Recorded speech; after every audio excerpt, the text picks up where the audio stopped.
So EA is just like a nightmare where everything you love gets destroyed and it doesn't end. So it was just a couple weeks ago.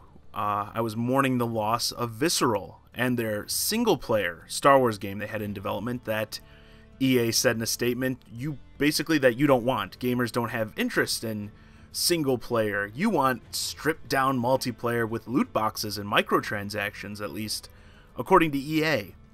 So just now we've learned EA has gone on to buy Respawn, the creators of Titanfall, for somewhere around the $400 million mark.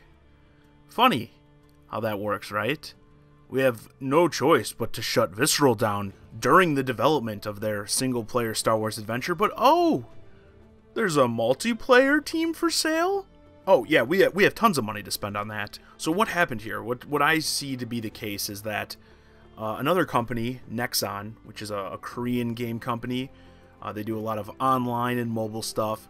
They had made a formal bid to buy Respawn, but then EA came in and outbid them just recently. Combining that with the knowledge that EA closed Visceral, could it be, possibly, that EA shut Visceral down just to free up money and resources to acquire Respawn? I mean, if we've learned anything about EA's views on the industry, they care nothing about these companies or their employees, so it would make sense. And with this purchase, we've been told a new Titanfall game is in development alongside of the Star Wars game that they were already in development. So yippee, all totally under the control of EA. I wonder what that is going to be like.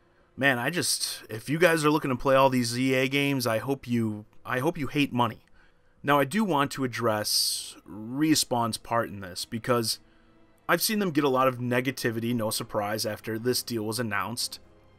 And I'd like to inform people that unless you work in the industry or at least run your own business, maybe a business worth a couple $100 million, if you're not in that category, you really have no clue what you're talking about. I'm sorry. Sure, in their press release, Respawn blows a lot of smoke up EA's ass about how happy they are to join the team and whatever. You know, I think they even say in there, oh, we didn't have to do this.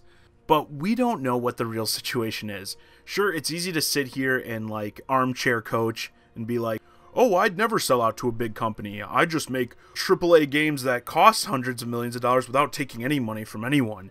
Yeah, no problem. I'm sure that'll go really smoothly. Everyone should do that. No, in reality, chances are, these people aren't stupid. Okay? They know EA's track record. They know that companies are going to EA basically to die. But when you are an independent studio making these big games, it's going to be hard to maintain. And, maybe Respawn is having a tough go of it. And, these companies come in and be like, oh, got a couple of $100 million for you. Would that help? And they take it. I mean, it's not easy. I mean, who knows? This could have been a choice like take this money now, or perhaps they were at risk at shutting down themselves in the next couple years. Who knows? And speaking of which, I also saw some people mentioning that they thought Respawn was already a part of EA. I just want to clear that up here that, to my knowledge, they were previously part of EA's partnership program. So while they received support in that from EA, they still remained independent. They did their own thing mostly. Most importantly, they still owned and had full control of their IPs. Now with the buyout, they're completely under EA's control. And I think they were likely in a bit of trouble after Titanfall 2. It didn't perform very well, despite reviewing extremely well. This is one of those games, and this happens fairly regularly, where it's like, I've heard nothing but praise about it, but I don't actually know anyone personally who's even played it or bought it. And no, I don't think you should go around blaming the FPS community for not supporting it. I've seen a lot of that too. People go around, oh, you see guys, you didn't support Titanfall 2 and now Respawn's selling out to EA. I don't think that's fair because, in my opinion, nothing killed this game more than its release date. If you remember, the game was released on October 28th, which, okay, that's a solid time. You're in there for the holiday, seems alright. But, oh, that was 1 week after Battlefield 1 was released on October 21st. and 1 week before Call of Duty Infinite Warfare, which released on November 4th. You want someone to blame over the, disappointing sales of Titanfall 2 that perhaps led to this full buyout of Respawn? Blame whoever made that insane decision. Again, especially with them being a part of that EA partnership program at the time.